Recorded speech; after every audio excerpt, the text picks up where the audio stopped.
Hey guys, in this video I'm going to show you how to make a backup and recover WhatsApp messages step by step. So let's go to start it. First open your WhatsApp app.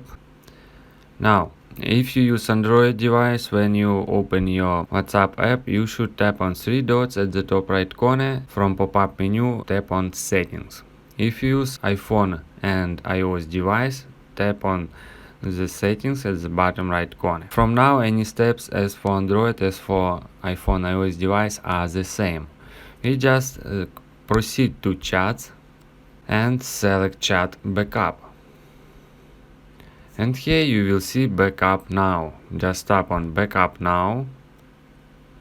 As you can see, preparing and uploading backup about your WhatsApp messages on course WhatsApp app. If you guys have any questions, let us know at the comment below. If not, don't forget to like and don't forget to subscribe.